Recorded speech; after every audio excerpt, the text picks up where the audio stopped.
Hello students, welcome back to our online classes. हमने अपने पिछले क्लास में एग्रीकल्चर प्रैक्टिस से पहले की जितनी भी स्टडीज़ थी वो हमने कर ली थी। आज हम पढ़ेंगे agriculture practice. Okay, agriculture practice में जो प्रोसेस यूज़ होते हैं वो है प्रिपरेशन ऑफ एग्रीकल्चर लैंड। हम लैंड का प्रिपरेशन करते हैं, उसमें हम प्लॉगिंग करते हैं, लेवलिंग करते हैं और अप्लाइंग फर्टिलाइजर्स का यूज़ करते हैं। इन सभी टॉपिक्स के बारे में हम एक एक करके डिस्क्राइब में पढ़ेंगे। और हमारा सेकंड टॉपिक जो सेकंड पॉइंट है एग्रीकल्चर प्रैक्टिस का वो है selection and sowing of seeds. Third is irrigation के बारे में हम स्टडी करेंगे। फोर्थ हम पढ़ेंगे वीडिंग एंड क्रॉप रोटेशन के बारे में। एंड फिफ्थ होगा हार्वेस्टिंग एंड स्टोरेज। तो हम स्टार्ट करते हैं अपना फर्स्ट पॉइंट। फर्स्ट पॉइंट हमारा क्या था बच्चों?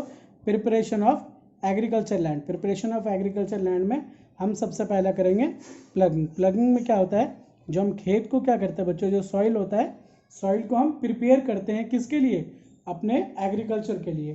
तो आप देखेंगे plugging the process of losing and turning the soil is called plugging and tilling. जो सॉइल को हम क्या करते हैं, उसको हम रेडी करते हैं हमारे एग्रीकल्चर के लिए, that is known as ploughing. Okay, ये अलग अलग मैथड से होते हैं। वो कौन कौन से मैथड्स होते हैं उसे हम अब डिस्कस करते हैं। तो बच्चों, हम प्लगिंग करने के लिए क्या कर सकते हैं?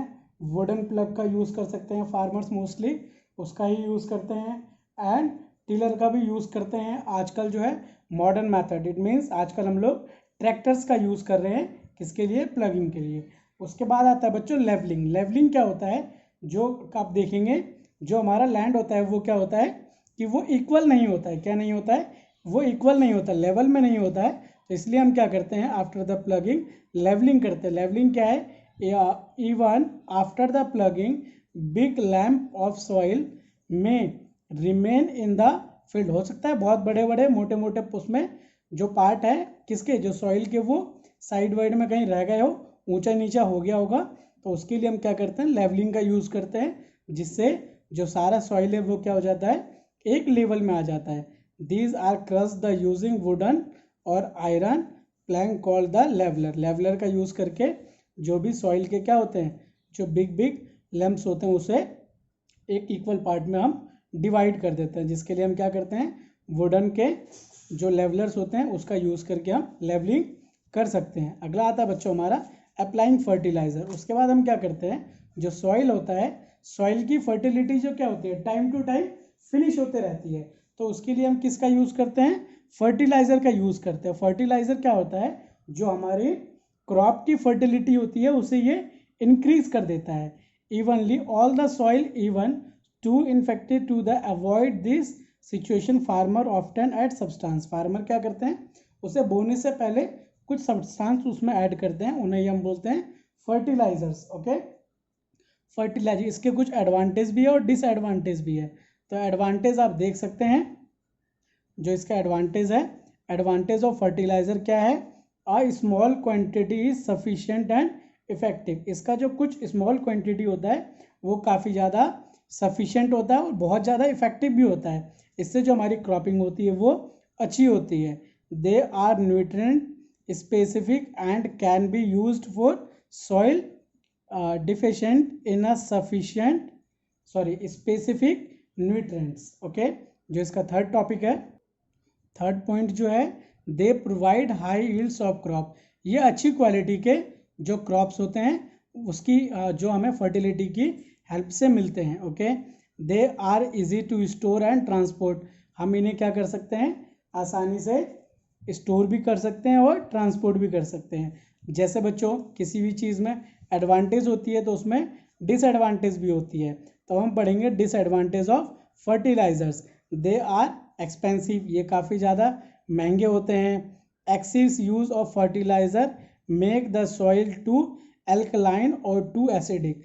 ज़्यादा फर्टिलाइजर का जब हम यूज़ करेंगे तो वो हमारे सॉइल की फर्टिलिटी भी कम कर देगा और उसे एसिडिक भी बना देगा। Okay, extensive use of fertiliser can यूटिल the crop if they are inadequate water supply. हो सकता है उसकी वजह से हमारी जो क्रॉपिंग है वो भी अच्छी ना हो ज़्यादा यूज़ करने से।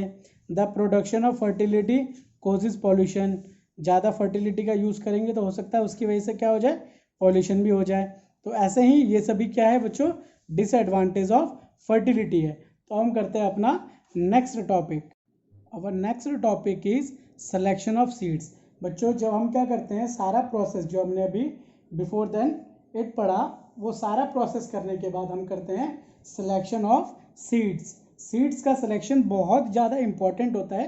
क्यों? क्योंकि हमारे क्रॉप प्रोडक्शन में सीड्स अच्छी क्वालिटी के नहीं होंगे तो हमारी जो प्रोडक्शन ऑफ क्रॉप्स होगी वो भी अच्छी नहीं होगी। That's why selection of seed is a main important part of agriculture.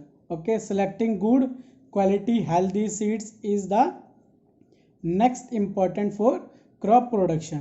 The national seed production NSC is interested in the production of good quality agriculture seeds. Okay, उन्हें हम HYD seeds भी बोलते हैं, जो अच्छी क्वालिटी के seeds होंगे। जब हम अच्छी क्वालिटी के सीड्स का यूज़ करेंगे तो हमारी जो प्रोडक्शन है वो भी अच्छी होगी। ओके, अगला जो आता है बच्चों हमारा टॉपिक वो है सोइंग ऑफ सीड्स। हमने सीड्स का सिलेक्शन तो कर लिया, सीड्स के सिलेक्शन के बाद उसे हम बोए कैसे।